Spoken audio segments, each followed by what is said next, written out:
Hi, this is John at Dambest Racing Carburetor. Today I wanted to do a little video, maybe a little longer than a little video, on some of the parts that we have and some of the features that we have. I think get overlooked. Now that we've had the billet carburetor as a pretty large part of the performance world since 2002. And why has it happened in 2002? Well, actually, I was injured in a accident. I was on a bicycle. A car hit me head on while I was on a bicycle. And during the time that I was rehabbing, I was designing the main bodies and the carburetors, which started out with our 4150 series first. And each year thereafter, I migrated it to another series. And its performances have just been amazing. We still have people running the original square body carburetors, setting records and winning races. One of my favorites. For those things, probably 14-year-old,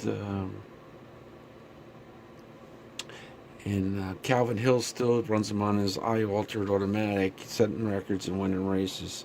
And that's the ones that come to mind because he just recently upgraded to a set of Ultimate 4150s, but he had been running a square body, which I think he still does for most of the races, his early square bodies on his high altered automatic 6-cylinder. So I'm going to go over some of the features and some of the things I'm quite proudful of, because other than the float itself and currently the squirter, everything else is our design. We don't use any parts or pieces from other carburetors. So I'm going to try and show a lot of these features. You can get to see my hands move around a little bit. In the future, when I get myself a little bit more organized, I'll do a full body videos, but that takes extra support, and the fellow that usually helps me, my IT guy Barry, he's not here today. So I'm gonna keep this with just steady camera, which I have on a tripod, and pieces in front of it. So this is a 4500 style carburetor, and like I said before, all the parts that go into this carburetor, almost probably 90-95% now, are actually made in building. I don't currently do the laser cut on the linkage, but these are all set to our specs, and I actually have a fellow locally that has a laser, and these are laser cut, and it's all our in-house design. I do the tigging here in the building, and we have this special connecting shaft for the primary to secondary because originally we had a complete threaded rod that threaded into the link on both sides. Some people didn't like that, so okay, we upgraded that. We try to listen to the customer and the customer complaints, even though these are original design carburetors, and even the things like the gaskets have to go through an evolution and stuff. Every time we come up with a brand new carburetor, we have to come up with a complete line of parts and pieces and throttle shafts and linkage. So the thing is, one of the most important features of the carburetor is our patented Venturi design,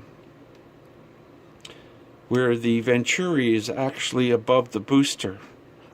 And when you look at these pictures versus a Holley design or any other design other than our own, the air has the opportunity to go around the booster to some degree. But when you place the Venturi above the booster like we have here, the air must go over the booster, and that adds about 30% signal. Now, I do notice that the new billet bodies that they're trying, because they can't copy our designs, but they're trying to do the best they can with the old technology. They're pretty, so that they make them billet, so now they're prettier than the cast carburetors, but they're still relegated to using the old Venturi below booster design. And there's so many additional features here that I wanted to point out today in the manufacture of the carburetor. We use a base plate system. And so we have a hat, main body, and base plate. And we use the same kind of system throughout all of our carburetor body designs. And this is the secondary side of the carburetor. And once again, it's a laser cut bracket. And the linkage and stuff works awesomely smooth. And roller bearings. I don't know if you can see the roller bearings. I'll try to turn it in here so you can see the roller bearings over here. We use roller bearings. Currently in a brand new, I'm going to get that here and put it in the picture as well. Our split carburetors, we call them splits. Somebody says, well, they're not splits anymore, and he was right. We'll have to come up with a new name. It was on Facebook the other day. He says, well, they're not really splits. You know, you're right. That's what we call them. That's what people have been calling them. Now we just call them really big two barrels. So I put that back, and I thought that was funny. So these are the 4-500 center to center. And for right now, we're still going to call them splits. And this is its even bigger brother, the 4-900 center to center split. And if you put the two together, close together, you can see that the enlarged center to center distance between the 4-900 and the 4-500. So what we're seeing is all things to lead to performance. We want to try to see what the on-track tuning and problems are. And our carburetors work so awesomely that the fuel distribution has really been evened out quite a bit. But still, in these very large motors, 4-900 and above, the plenums get so large that having the carburetors center to center improving helps with the fuel distribution. So that's why we upped it up to the 4-900s and the 4-500s, just so we can continually improve. And that depends on the intake port runner spacing. You may have a 4-900 or 5-300 bore, but with the certain manifolds and port spacing, that they actually will come up to the head, the plenum, and be a little bit smaller. So we're favoring doing. I'll get a spacer here real quick. Let me do that.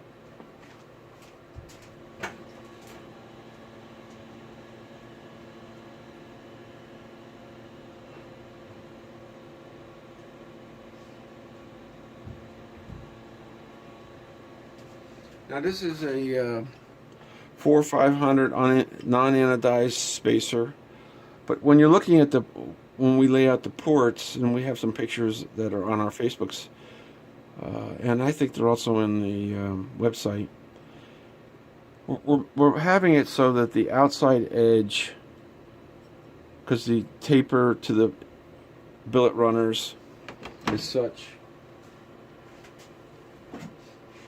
We make billet runners here. So if we were gonna, and I'll set them up here, right here. This is that's why the video is good. These happen to be a pair of Pro Stock billet runners. All right. And let me just grab a ruler here so we can play a little.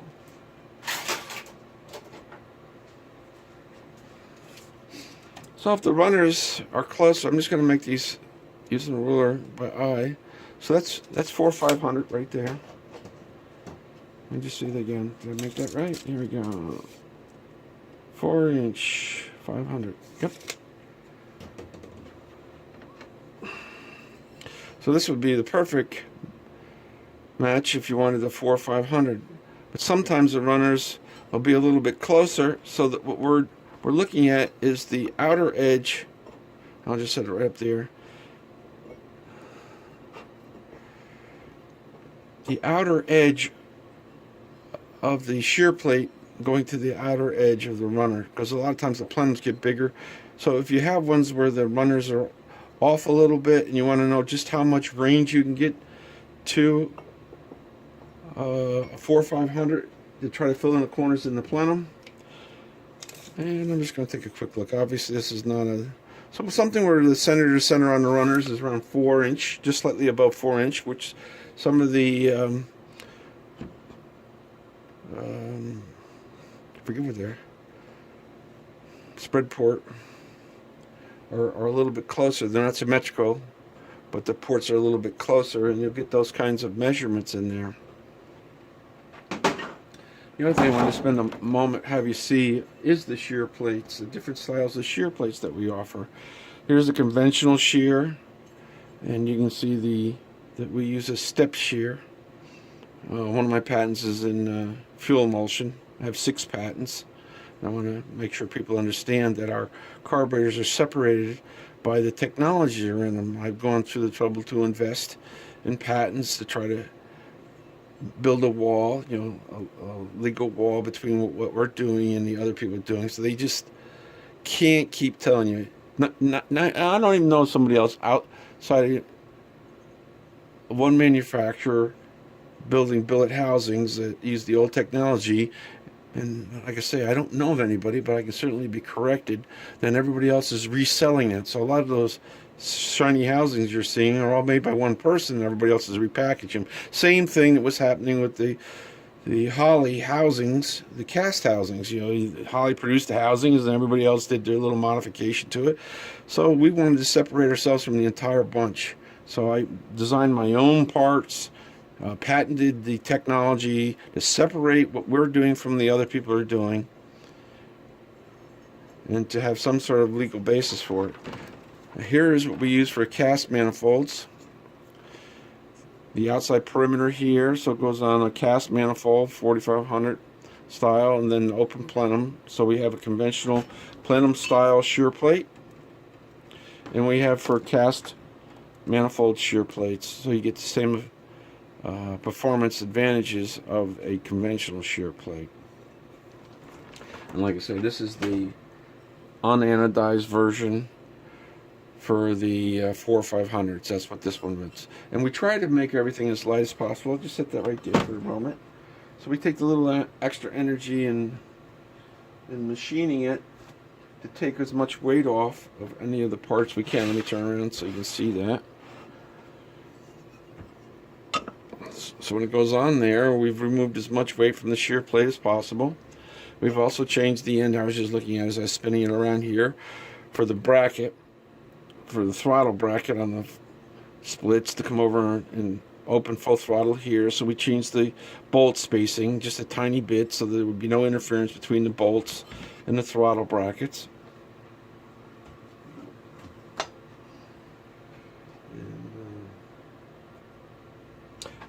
Some of the other things I wanted to feature today in this little video, things like our float ball, which is completely our own design. I mean, it has a similar appearance. We always feel keeping the appearance similar is important because a lot of people get used to it. If you deviate too much from the original appearance or the space it takes, if we made the carburetor, square air cleaner, yes, we could easily do that, or change the diameter, which we did in the beginning. Then people have a problem using their pre-existing parts. So in the float bowl, but part of the thing we didn't like with the original one was the size of the fittings interfered with simply getting the screws in and out, or if you wanted to take your fuel lines off. It's just the tiniest little things, but having the bolts and the fittings and stuff for guys that work on it regularly was a problem. So we went down to the 3/4 inch 16 thread. I changed the angle so that there'd be no interference problem between the bolts. Some of these features are only noticed when you're doing it a lot and you're not being annoyed. Then one of the most important features is the 360 degrees fuel delivery to the needle and seat. Same thing, which is on the bottom, which is a little harder to see in this one. I'm going to grab you one that's not machined yet, anodized yet.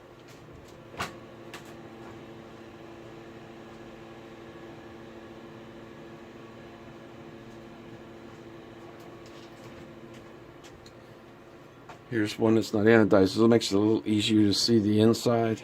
And we have some videos showing the fuel delivery on these. There's significantly less foaming, even though you see this serrations here. There's almost no foaming coming through the float bowl. And you see the threads, and you see the threads on top for the needle and seat, and a little taper for the O-ring. And now there's 300, no matter how you turn the needle and seat, there's always 360 degree fuel delivery feeding the needle and seat. So these turned out really super awesome. You know, I wanted to, anytime we do something and we're going to bring the float bowls in-house and manufacture them in-house, I always want to make sure that there's a significant improvement. So not only in the fitting, it makes it easier, and the threads are less sensitive because they're larger threads per inch. I mean, the number's smaller, but the thread improves in size. There's less interference with the bolts. There's just a lot of comfortable features and stuff that go along with this product. The other thing is our metering blocks. We make a full line of metering blocks. There's, you know, an options which can be changed regularly. Our standard metering block with the power valve is here, but we move the power valve feed down to the bottom of the hole rather than at 9, because the fuel delivery gets lower. You don't want it to have the power valve feed struggle for fuel delivery when the power valve is open. And it's traditional right now to have 5 of the emulsion channels. We also have on our patent our 251 shears inside the metering block, which is a little hard to see. I might have to zoom in there just a tiny bit and see that the shearing is going on inside the metering block, which gives you, the smallest possible droplets. And we increase the path so there's room for the air, the emulsified fuel, in order to pass through that. And I'm going to show you some of the features. Here's the Pro Stock metering box. It has positions for idle jets, both in a traditional place, which is on the main body side, or next to the jets. So you can put the jets, which are at the rear of the vehicle. So there's a left and right hand, primary and secondary side to the jets. So this would be the passenger side of the vehicle, and this would be the driver side of the vehicle, all of which are machined in-house. And this would be what we would have as a conventional secondary. This is the jet extensions, and also it has where you can either have the idle in the new side on the float bowl side, or the idle can be in the traditional side of the main body side of the metering block. And that's the gasket. We have this special woven material for our gaskets, because the previous gaskets we had with the more aggressive fuels that are out there was eating the lamination out of the gaskets, and literally the gas would just leak through. So we had, and people wonder why sometimes it's more expensive. Well, our customers are not having issues with these problems. Gaskets losing the lamination. It's a more expensive material. So then, this side you'll see the new Teflon gaskets we use for the float bowl. Why did we use Teflon gaskets? Well, we improved the threads in the main body. The main body doesn't strip out because it's a billet thread, and the surface area of the gasket for the metering block is full surface, and our float bowls are billet. What ended up happening is people would continue and always seem to want to tighten something down until it breaks, or they were spitting out. They were literally crushing the float bowl gasket, or float bowl to metering block gasket, and would crush it because the amount of pressure that everything else would take. So especially around when you get to the Pro Stock metering blocks, which I'll bring back into the frame here, where the fuel for the accelerator pump surface is a little smaller,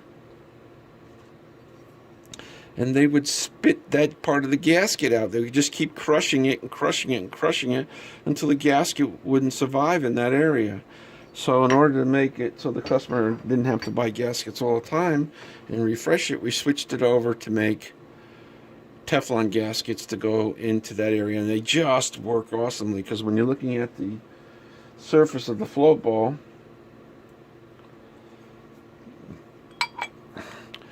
being completely flat, and the surface of the metering block being completely flat, when they put that in there, it just resists being crushed. So guess what? They just moved the crushing point to a different place. Now it's the Teflon gasket that's under the screw that gets crushed out. So it's a never-ending battle. You improve one thing and people will find something else. They just keep tightening it down. Sooner or later they're going to be using a 6-foot torque wrench, and 400 foot-pounds of torque to torque down the flow pole screws just because it'll take it. So it's kind of a funny, thing that I have to consider each time to make it so when it's out in service that it just keeps lasting and lasting. But this is the kind of things that I have to think about when I see customers or I'm out in the field helping customers and see what kind of things that are failing. So that's just a funny deal. Now, one of the things I wanted to show that people don't realize that is a huge advantage to our products. This is our airfoil booster, which is the most advanced booster in the market today. I don't see anybody having anything near this technology, where we use airfoil technology, our stainless steel laser welded banjo. They just aren't willing to spend the money that it takes to build this kind of quality. And one of the reasons why not only does it have a greater draw on it than anything currently has out there, but the ID is 250. This is the standard ID of this is a Holley 4500 banjo, and it happens to have one of our shear boosters in it, but I'm not trying to point that out at the moment. But this is what they have for the ID. That goes through a 140 fuel hole. Now some guys will bore it out a little bit, but that's the difference. I don't care what you do in the metering block or how big a jet you put in a darn thing. You're limited by the amount of fuel that's able to go through that and the passage in the banjo. Well, we have a huge passage behind this, which is machined into the this is a 2-piece aluminum insert which goes through the banjo, and then it's epoxied together so that it gives the optimum amount of fuel delivery and not impeding it. So I don't care if somebody said, I have a lot of booster signals. Now, well, I don't care what the booster signal is. It's how much fluid are you drawing through the booster, how much resistance to the fluid part. So we're increasing the signal over the booster by the Venturi, and we're decreasing the amount of resistance from the jet all the way through into the metering block. And then we move the jets to the rear of the metering block so that they don't get uncovered when the cars are going through high G's.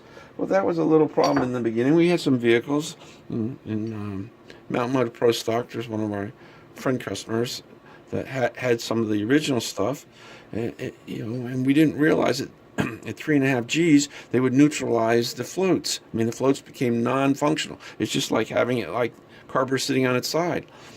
Well, that would cause the engines to flood. We didn't quite pick it up at first because the improvement to the metering block and everything else and all the places we put it had been so substantial. We didn't realize that 3.5 G's, the car had the ability to move quicker now in the first 10 or 12 feet, that it would flood itself in the next 15 to 20 feet because the G's were so high that the floats would neutralize and just flood the thing, and it could draw fuel because everything was more sensitive. So we go through learning curves. Now we have a programmable regulator, so we can lower the fuel pressure, make the fuel pressure low enough that you're only getting the fuel delivery that the engine would have, and as if it had no floats in it. So that you go into the website, you look for the programmable regulator controller, and we resolve that problem. I'd like to say we find everything initially, but sometimes, just like everybody else, we have to trip and fall and see what the problems, just like in the gaskets, when you improve one thing, the same thing when you improve the metering block, we had to see what happens there. When we improve the booster, what's the next result of that? Sometimes they call it unintended consequences. So I wanted to make this video so we could begin to show some of the things that we're working on and what the differences are. When we're putting our emulsified fuel through the booster, and even if we go back to the earlier boosters and put it in here, well, the jet size difference may be 10 to 15 jets or more between the two boosters if everything was identical. And then I don't care what you do for a main jet. You used to have guys running 170 main jets with in the banjo inside the little insert here is 140, and when I look at it, I said, geez, it's just ridiculous. They got a 170 jet. You could take the jet out and throw it away. It wasn't doing anything. and they got a 140 insert. So that's a lot of times why the other brand carburetors end up absolutely needing, requiring the third circuit, which we don't have in any of our carburetors.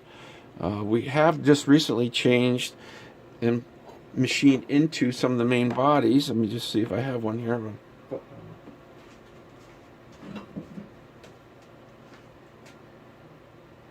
Yep. Here we go. Because I found in some of the engines with the cams got big, where they were idling off the third circuit. That was the thing, the tube sticking out. So now some of our newest ones in the larger bore diameters, I put we put a tube in it for the idle, because then when your blades are just opening, it'll increase the draw, because a lot of these engines, these big displacement engines, have very, very poor vacuum in an idle, so they need the airspeed over the little tube in order to create a little bit more pressure differential to draw the fuel and sort out the idle a little bit. So we're always upgrading and modifying. Here we take the weight out. You don't see it from the bottom, but we take weight out of the carburetor base plates and try to improve them. Once again, this is the bearing. What we do on the new splits is we're going to Teflon bushings. Oh man, I'm in love with those. We may even change over time from the roller bearing in our current base plate assemblies. Here's the primary and secondary roller bearings, and go to Teflon bushings, because they just are so smooth in the splits. One of the newest, and a lot of the other carburetors may come with it, but because we don't offer a power valve on our standard 4500 and bigger, but one of our new options now is the machine housing. It's an option, it's not standard, for the power valve channel. So if you order it and you option up to put a power valve in it, we will do that. I got it all set up with its own program. And this is a 350 with airfoil boosters, and this is in a truck pull. And the fellow orders a lot of these. He prefers the power valve because the 350 is a lot of throttle to deal with when it's in transient, to put the power valves in it. So he has great success with that. So now we've made it standard. I used to have to do them individually on the Bridgeport, but I went ahead and wrote programs and made fixtures so I can just stick it in the CNC and hit a button. So I hope you enjoyed this little quick video about our different parts. If you'd like any particular parts featured in another video, please let me know. And I hope you're having a great day. Talk soon. Bye.